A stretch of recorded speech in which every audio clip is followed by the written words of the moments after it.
Welcome back, as we'll take the opportunity to remind you this is Fut-Afrique presenting Game On. And again, we are looking at the games that will be coming up in the Africa Cup of Nations out in Cote d'Ivoire. My, oh my, we've looked back at the results.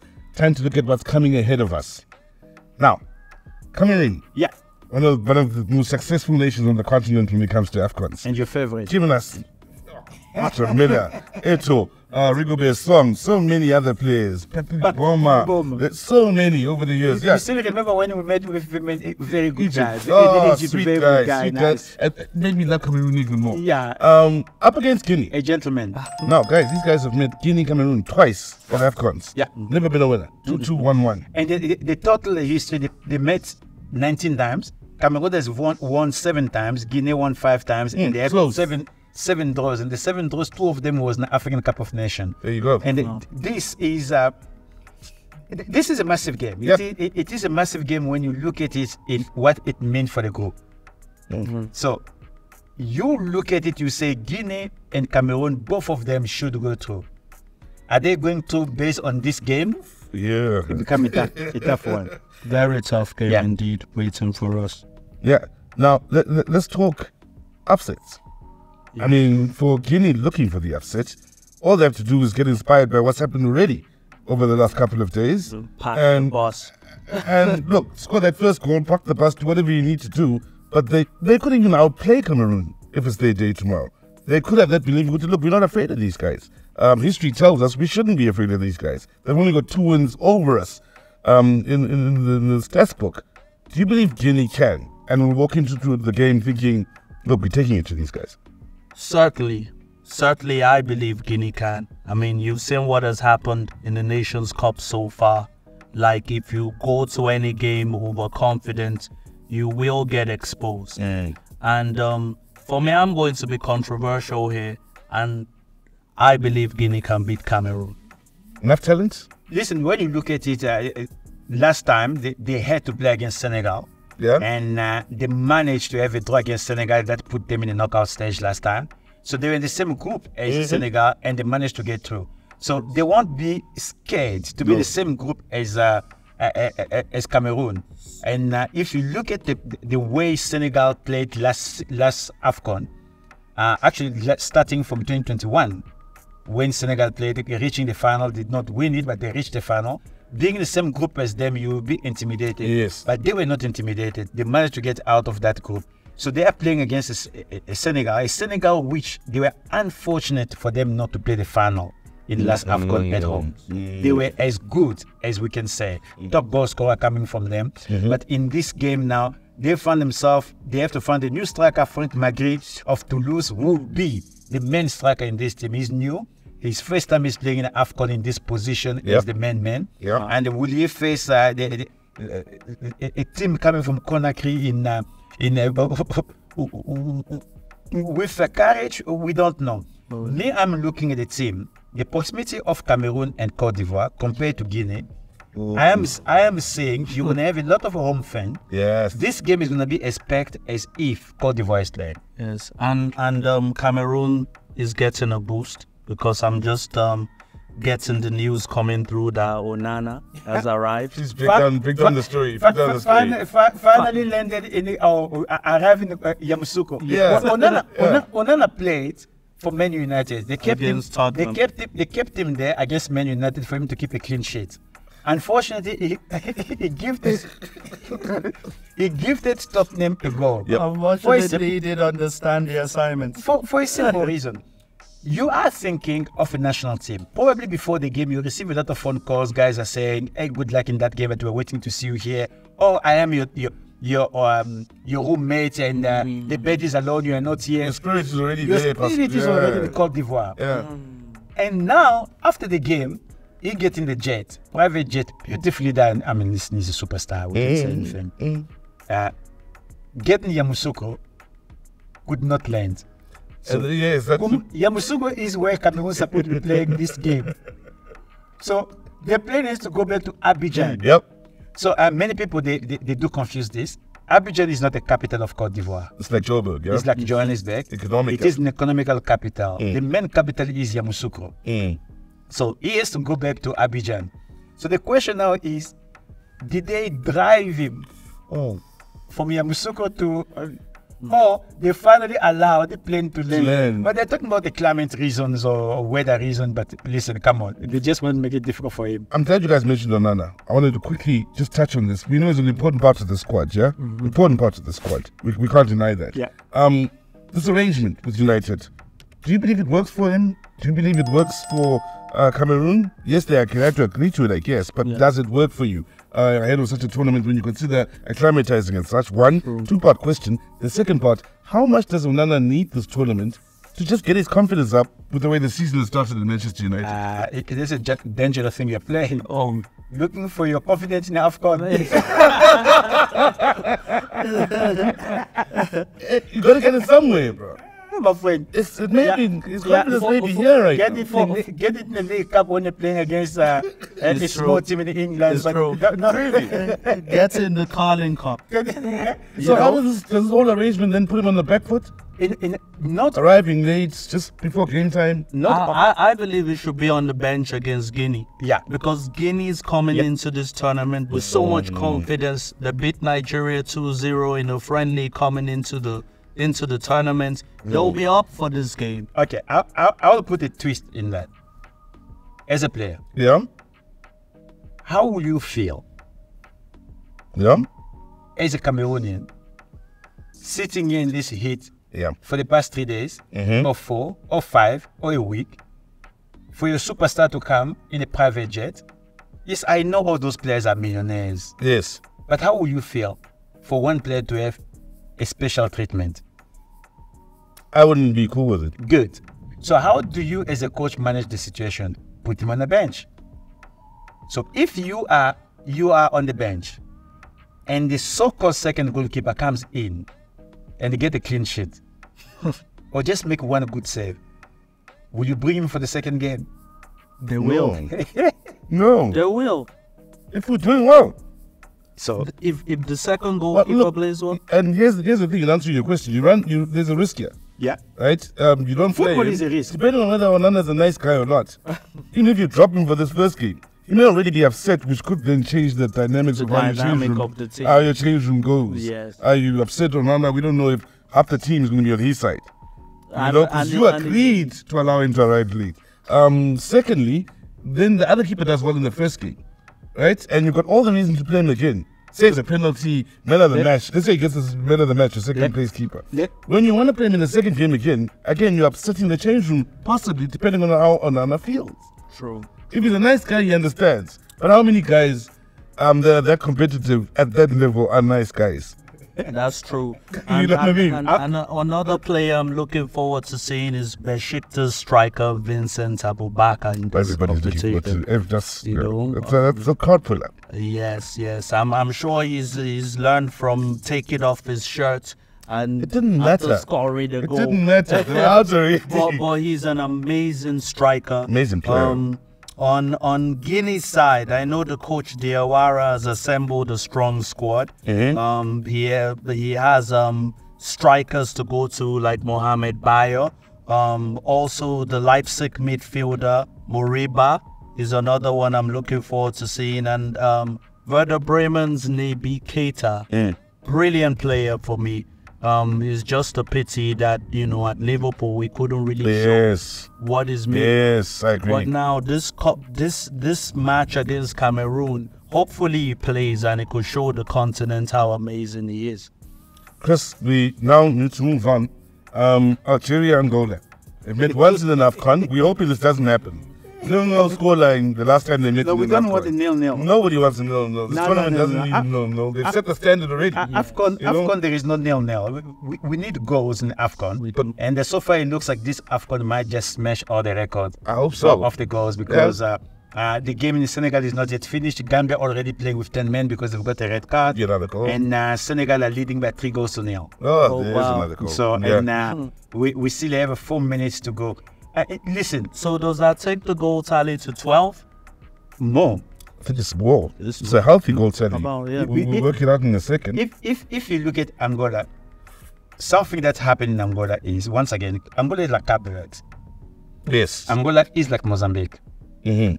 They come from Portugal, get good development. Yeah. Getting a certain level, like in France, getting a certain level, you believe that you won't be able to play for the national team, and then you take your allegiance to your African blood, which is nothing wrong. Nothing wrong. People see it bad. For me, I don't see it bad. And a lot of them have played. You find in France under 17, under 15, that's what I'm saying. under 19. So the development. Yeah. So Angola, actually, the current coach came in Angola from Portugal. He was already coaching. When they brought him in Angola, it was to coach the under 17. And then he moved to under 19. Then he moved to go to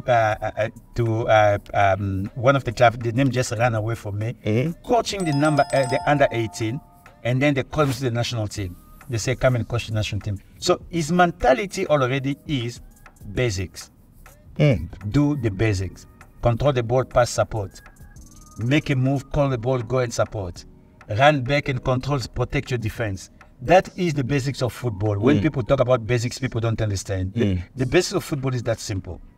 You receive the ball, you control it, and you pass. You pass the guy who has the same color jersey as you. When you lose it, you go back to try to get it as quick as you possible. Yes. You have to protect your goal. So when you look at it, you are playing against a country that plays in the highest level. Very. Algerian players, either they play in Europe or they play CAF Champions League. And their got knockout stage. And their league And have top teams. Top So talents, every top talent. week, they play top football. and they are re-admirers for me, one of my favorites. And also North African, and you've spoken of the North African Yes, threats yes, in this tournament. and let me tell you why I don't rate Angola's chances in this game. In their last 5 games, they've drawn 4, Yeah? and 4 of those games ended goalless. So that's just to show you that in front of goal, they're not that sharp. Goals win games. For me, I think Algeria just have too much firepower for Angola. They have Mahrez, they have Amura, so many good players. Yep. Another Group D game, we'll see Burkina Faso up against Mauritania. That's an interesting game in that not very many on the continent will know too much about these two nations. No. Mauritania, you should know. No, we know. We know, but still, many people, why is this? No, we know very well. But many look at the name and say, look. Even the CAF Champions League. Yes. Even most of their players are coming from the same club that is in the CAF Champions League, that are showing flame to top teams like Al Ali, showing the flames to the Algerian Wydad Casablanca. When they came in against South Africa, everybody thought, okay, it is just walking the park. Run rings around us. I mean, listen. Run rings around us. Wasn't enough said, they beat us down. So, I love, the reason I love Afcon is because if you're new to Afcon, you go to names. That's what I'm saying. Many will look at these names. So, you know what does it do? I mean, you see Burkina Faso. It makes the game interesting. Yeah. Because as you're waiting for your name to get the goal, they're not getting the goal, and they're 1-0 down. What's happening? You still believe that they're going to score, and you watch. Now, in keeping things moving along. By the way, just something to say. I did not see the second goal against Ghana because I went to bed. I knew the game finished 1-1. I left it 1-1 as well. I woke up at 2 Same. I was shocked. No, I stayed for the drama. Really? I stayed for the, you always stay till the very end of the game. So that is Adelaide's advice. Stay until the end of the time. That's great advice, by the way. I've seen it many times again for Arsenal. Yeah. I'll wake up in the morning very upset that they did not play well, and then just to find out they won the game. Yeah, as you liked it, Fergie time back in the day. You know what I mean? But anyway, Group E is worth talking about here. Tunisia, Namibia, huge game. In my book, huge game. Then another one, which we'll start with here, in the interest of time. South Africa, Mali. We have the big as a South African, man. Yes, that's the line. As my adoptive country, I've got a little bit of hope for South African days. Because it depends if the coach is not under pressure and they select the Mamelodi Sundowns group of players that is selected based on their position. There is a chance of South Africa, listen to me, not to lose this game. Okay. Because decision making of Mamelodi Sundowns players are much, much higher. Yeah, they're thinking and playing. Their thinking is better compared to the rest. Malian players remember, once again, South Africa is going to this tournament as the most kept local based players. Yes. Once again, that is great for South Africa. The starting 11 of Egypt had only 5 players that play in the local football. And then they've got the second most So they're at the local second based one. players. So South Africa is so because of that. I wish I know what Hugo Brosh is telling me about us. Yes, it's interesting. Hugo Brosh leaves South Africa the other day, last week Thursday, coming across a bit unhappy, where he mentions the fact that the league played until the very last day of the season. Where he mentions the fact that SAFA and the PSL, the league, and the mother body aren't working hand in hand. We knew before the season started that we've qualified for the Afcon. He's asked for us to have some time to have a break so his players can rest. Feels they haven't rested enough. No African team got more than 7 days. Come on. He wanted it. No. He wanted it. Is that his excuse? Well, no, it's not his excuse. It's a point he made leaving the country. On top of that, Onan is arriving 12 hours before the game. He's made requests to meet with PSL coaches to plan for this Afcon, so that everyone can work hand in hand. That request was turned down. And some of the reports are coming from a newspaper interview in Belgium. So it's looking as though Hugo Brosh himself cuts maybe an unsatisfied figure with the Preps from a South African point of view. What do you think of that? Because some say South Africa's a dark horse, but what do you think of this? Yes, I mean, you know, going into this game, I've always thought Mali, I know them from like their form, you know, and maybe their last 7 opening games of the Afcon. They haven't lost it. They've won up to 5, only drawn 2, you know. So South Africa is definitely going to have to be organized, you know, everything going right in the camp. They need that team spirit, that cohesion going into the opening game against Mali. Mali is a very tough team. What I'm hearing going on in the camp, for me, doesn't give me like too much hope that you know, South Africa will win this game. I also want to tease you on the next episode. So like you got me with Nigeria. You know, I don't that we need to move to Tunisia and Namibia. But two facts about Mali that many people don't know. The first African player to be the player of the year in Europe, it was a gentleman called Salif Keita. And that is the father of Malian football. He created a lot of academies, and he pushed for Mali to host the Afcon that they went all the way. Most Africans believe Mali is the most unlucky African nation not to have won. How have they not won it? Not won the Afcon. Because they haven't won? If you look at the development, it's simple. The answer is simple. I mean, the players that play for Real. No, their best players play for France. And by the time they decide to play for Mali, they failed in France. No, it is just. But that thing of a Nigerian, that thing of a South African, that thing, because I'm taking the nation that players choose first to play for the African nation and the rest. I'm talking about sub-Saharan Africa. Yes. A Nigerian comes to play for Nigeria from England. He's not coming because he did not make it in England. No. Majority of them is, I want to play for Nigeria. I want to play for South Africa. That is the difference compared to Ghana. I couldn't make it in Europe, I can play it here.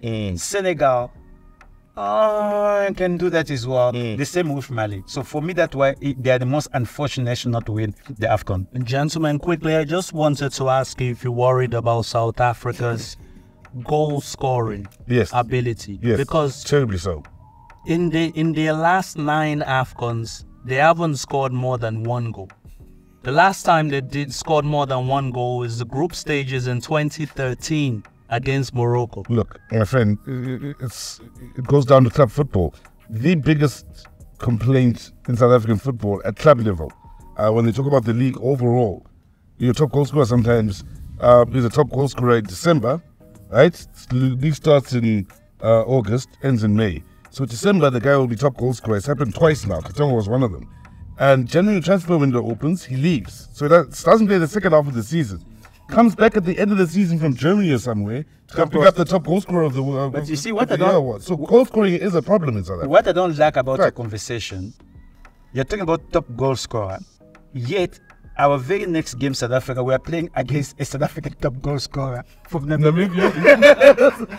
who's scoring goals in the qualifiers as well for the Namibians. That is dangerous. And again, he's not a South African top goal. That's what I'm saying. He's a South African top goal scorer. He's a PSL top goal scorer. That's what I'm saying. So when you talk about top goal scorer and we're gonna face him, Yeah, it's trouble. it's big trouble, big trouble. However, South Africa managed to still qualify without a top goal scorer. Sure. So they can distribute goal scoring from everywhere. I mean, we used to have a Klopp Okekana hitting it from Halfway line. halfway line. More than once in his career. So, yeah, it is very tough. Tunisia and Namibia, how important is this game? Namibia, very important.